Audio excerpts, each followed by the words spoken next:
1.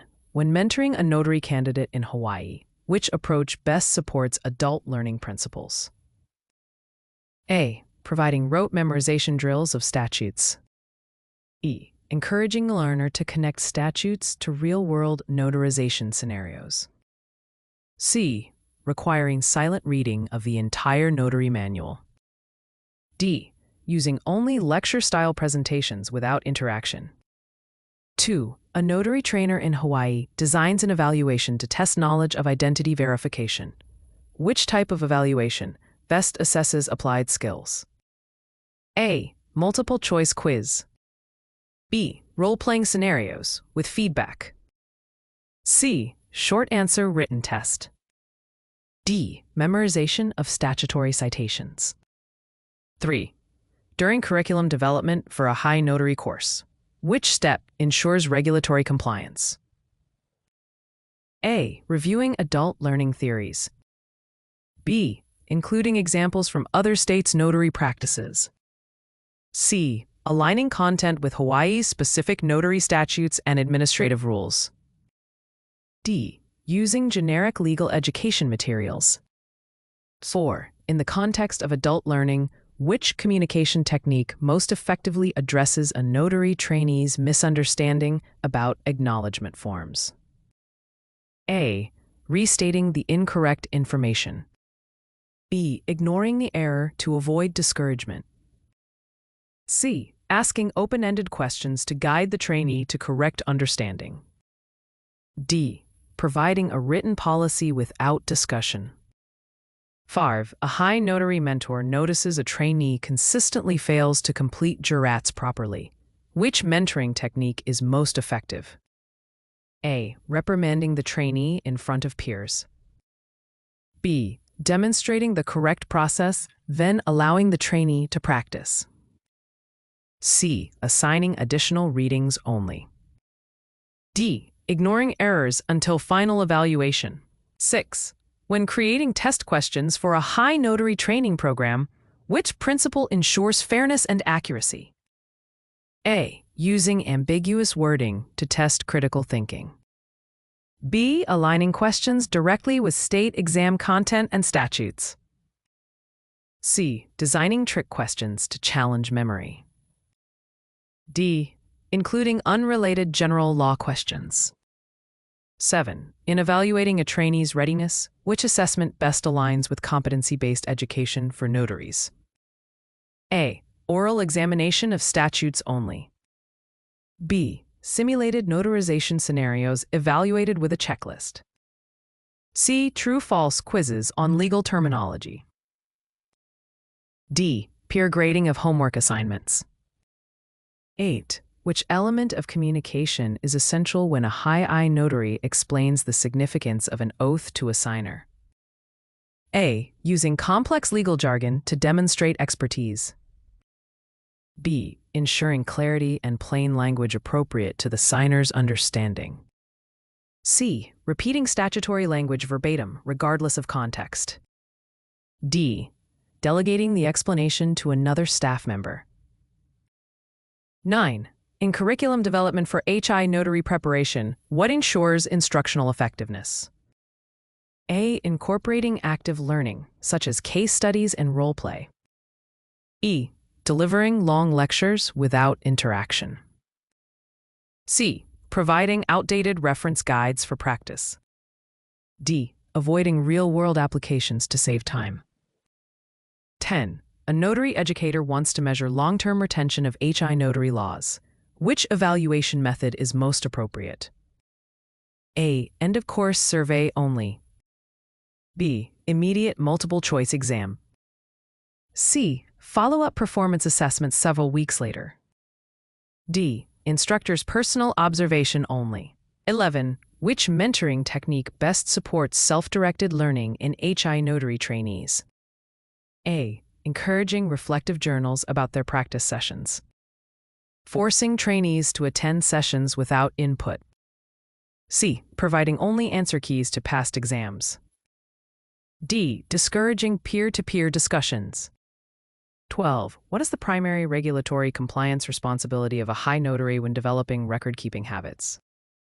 A. Keeping personal notes about clients' backgrounds. B. Maintaining a detailed notary journal as required by state law. C. Recording only notarizations that seem significant. D. Storing records without considering state retention requirements. 13. Which communication strategy is best when a signer in Hawaii expresses confusion about an acknowledgement? A. Provide a legal lecture about notarial history. B. Clearly explain the signer's role in the acknowledgement process. C. Refuse to proceed until the signer consults an attorney. D. Skip the explanation to save time. 14. In adult learning theory, why is scenario-based practice valuable in HI notary training? A. It simplifies content by removing complexity. B. It allows learners to memorize legal texts verbatim. C. It provides contextual application that reinforces statutory understanding. D. It discourages collaboration among peers. 15. Which evaluation tool best measures ethical decision-making skills of HI notary trainee? A. True-false quiz on definitions. B. Case study analysis requiring justification of actions. C. Word matching activity. D. Oral recitation of statutes. 16. When mentoring a notary candidate, what is the best way to provide feedback on errors? A. Focus only on what was done wrong. E. Offer constructive, specific, and actionable guidance. C. Compare the trainee negatively to peers. D. Avoid giving feedback to preserve confidence. 17. What is the best way to ensure a high notary training curriculum remains compliant over time?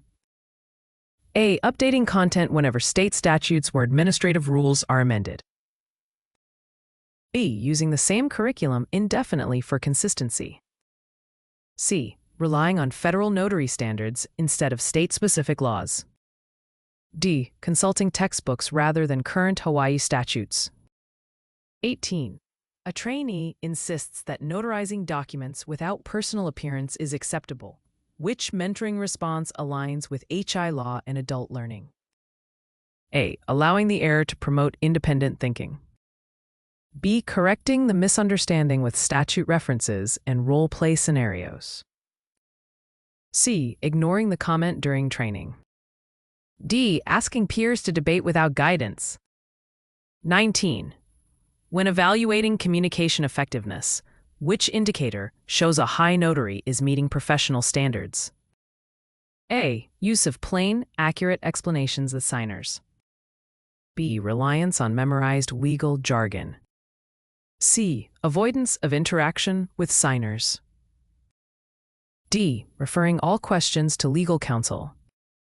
20. Which principle of adult learning best explains why high notary trainees value hands-on practice? A. Adults are motivated only by external rewards. B. Adults prefer abstract theory over practical examples. C. Adults learn best when training is relevant to their responsibilities. D. Adults learn most effectively through passive lecture. 21. Which type of evaluation is most effective for certifying a HI notary's ability to identify acceptable IDs? A. Multiple choice exam with definitions of ID types. B. Practical demonstration where the trainee verifies sample IDs. C. Short essay on identity verification laws. D. Group brainstorming activity. 22.